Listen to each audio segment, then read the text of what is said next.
Hey guys, my name is Jonathan. I'm a boxing trainer at Club SAR here in the city of Scottsdale. In one of my previous videos, we put you through a boxing workout. Didn't really go over the technique, so I want to show you a little bit of technique as it applies to throwing the proper punch and a good stance. Okay? First off, if you are right-handed, your right shoulder will be back. I want you to think of left shoulder as forward, like this is walking forward. You want to think of this now as boxing forward, left shoulder at your opponent, okay? Your feet are shoulder length apart. I want you to envision a line coming from the bag or the opponent you're boxing against. Your feet are right on that line. You do not cross that line. If you cross that line, then your feet would be crossed. And if you ever heard that expression, the guy's crossing his feet, it's never said in a positive way. So you want to keep your feet shoulder length apart, left foot facing your opponent or the bag you're punching, right foot, turn like this to the side a little bit. Now your knees are always gonna be bent. You're gonna keep a little bent to your knees. Even if you duck and move and whatever, you're never gonna come up and box with your legs locked like that. There's always gonna be a little bend to your knee. Now it's not wrestling, so you can actually lead with that knee.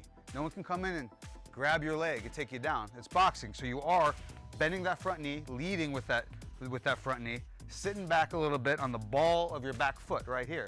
Okay, just kind of sitting back on that. Now your fist is very important. This is where a lot of injuries happen when you're punching a bag, is you hit on the wrong part of your hand. Now you need to make sure that when you're making your fist, open your hand up, close your hand like there's a roll of quarters in your hand, take that thumb and you're gonna press it down over these two knuckles here. Keep your wrist nice and straight. You don't want bend in that wrist. So whatever punch you're landing, you do not want to bend that wrist. Every punch you land on these two knuckles right here. You do not want to land on this part of your hand. It is called a boxer's fracture, actually, if you break this part of your hand, which is ironic because that's not how you box. So I feel like it should be called a improper boxing fracture. You want to land right here on these two knuckles, all right? Wrist nice and straight. So keep those fists made nice and tight. If it's inside of a boxing glove, that thumb like that is physically impossible to do. So it's gonna be more like this because the thumb's attached in a boxing glove. So you're gonna be pressing down more like that. But when you're shadow boxing, it's okay to keep this thumb right down like that because in a bare fist, you would want that thumb tight like that, okay, on these two knuckles. So we'll keep these fists nice and tight for now. Feet shoulder length apart, knees bent, elbows into the side. Chin is tucked in like this, like you're holding a little piece of paper or something right there. Just tucked in like that. Elbows come straight up to nose level. Right hand is right here on your chin. It's straight up and down. You don't want to let that right elbow get behind your hip. Keep that right elbow in front of your hip. Whatever punch you throw with that right, we come back to here. You don't come back here and expose that area. Number one, your body weight won't be behind your punch, but also you do not want to get hit with that liver shot. It's the most painful thing in the world. You want to cover that up right there. Nice straight right here. Right hand's right straight up and down on your chin. Left hand's about nose level. It's right here off that hip. Now we're gonna work on that jab from here. Chin's tucked in. You're gonna throw that jab nice and straight. As it comes off, it's going from point A to point B.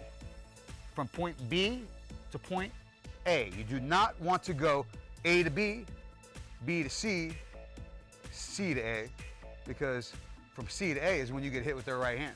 You want A to B, B to A. A lot of your defense with these straight punches is just bringing them back nice and straight. If your guy throws a right hand and you throw that jab nice and straight, that's gonna block that right hand. Okay, so you wanna throw it nice and straight. Also, at the very end of that jab, your weight's kind of even. You're shifting some weight to that front foot when you throw your jab.